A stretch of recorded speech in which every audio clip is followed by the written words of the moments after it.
આ વિડીયોની અંદર આપણે જોઈએ મેક્સિમાઇઝેશન ટ્રાન્સપોર્ટેશન પ્રોબ્લેમ.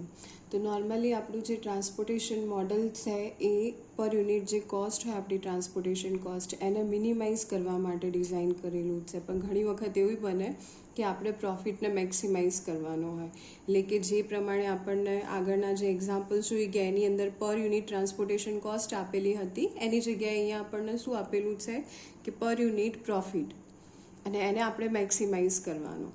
પણ આપણે જે ટ્રાન્સપોર્ટેશન પ્રોબ્લેમની અંદર એનું જે સોલ્યુશન ફાઇન્ડ કરીએ જે મેથડ્સનો યુઝ કરીને, એ શેની માટે ડિઝાઇન થયેલી, તો જે પર યુનિટ કોસ્ટ હોય એને મિનિમાઇઝ કરવા માટે. એટલે ઇનકેસ કોઈ વાર તમને જો પ્રોબ્લેમ મેક્સિમાઇઝેશન આપેલો હોય, એટલે કે મેક્સિમાઇઝ કરીને આપેલો હોય, તો સૌથી પહેલાં તો આપણે એને મિનિમાઇઝમાં કન્વર્ટ કરવું પડે અને પછી આપણી જે રેગ્યુલર મેથડ્સ હોય એ અપ્લાય થાય. તો અહીંયા આપણે જોઈએ કે આપણને જે ટેબલ આપેલું હોય, જેની અંદર ડેટા આપેલો હોય, તો એને આપણે મિનિમાઇઝ કઈ રીતે કરી શકીએ. તો કંઈ મોટી વસ્તુ છે નહીં, ખાલી જે બી આપણને વેલ્યુઝ આપેલી હોય, આ શું છે પર યુનિટ પ્રોફિટ, કે અહીંથી અહીં સુધી લઈ જવા માટે સિંગલ યુનિટ પર લાગતો જે પ્રોફિટ હોય, મળતો જે પ્રોફિટ હોય એ કેટલો થાય, એવી રીતે દરેક સોર્સથી દરેક ડેસ્ટિનેશન સુધી આપણને. તો પહેલી તો આપણી જે કન્ડિશન છે એ પ્રમાણે આપણે જે સપ્લાય અને ડિમાન્ડ હોય એ બંને બાજુ સરખી થાય કે નહીં એ ચેક કરીએ. અને જો સરખી ના હોય તો પહેલાં જે આપણી રિક્વાયરમેન્ટ પ્રમાણે ડમી રો અથવા તો કોલમ એડ કરવી પડતી હોય એ કરવી પડે, અને એના પછી જ આપણે આ જે મેક્સિમાઇઝેશન પ્રોબ્લેમ હોય તો એને મિનિમાઇઝમાં કન્વર્ટ કરીએ. તો અહીંયા આપણો જે ટોટલ સપ્લાય છે એ કેટલો થાય, તો એ થશે 800 યુનિટ્સ, બરાબર.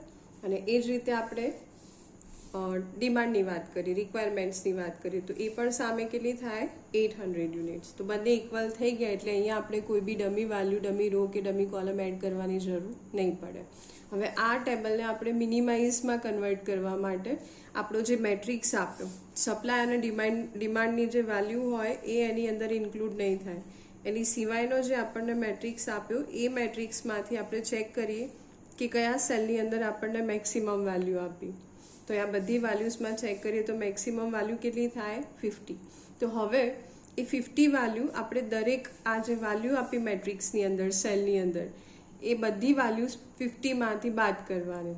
એટલે થાય શું કે જે સૌથી મોટામાં મોટી વેલ્યુ હોય એ નાની થઈ જાય, અને જે નાની વેલ્યુ આપેલી હોય જેમ કે 5, એને તમે 50માંથી બાદ કરો તો એ આપણી મોટી વેલ્યુ થઈ જાય. એટલે આપણો જે મેક્સિમાઇઝ પ્રોબ્લેમ હતો એ શેમાં કન્વર્ટ થઈ જશે, મિનિમાઇઝની અંદર. તો આપણે જોઈ લઈએ. તો અહીંયા મેં ટેબલ ડ્રો કરેલું જ છે, આપણે જરા લખી દઈએ એમાં ડેસ્ટિનેશન.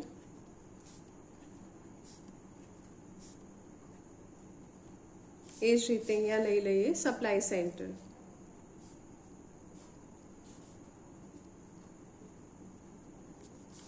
હવે વાત કરીએ તો આપણી ફર્સ્ટ રો આપી 50, એટલે શું થશે 50 - 50 0, 50 - 20 કેટલા થાય 30, 50 - 10 40, 50 - 50 35, 50 - 5 45, 50 - 7 43, 50 - 8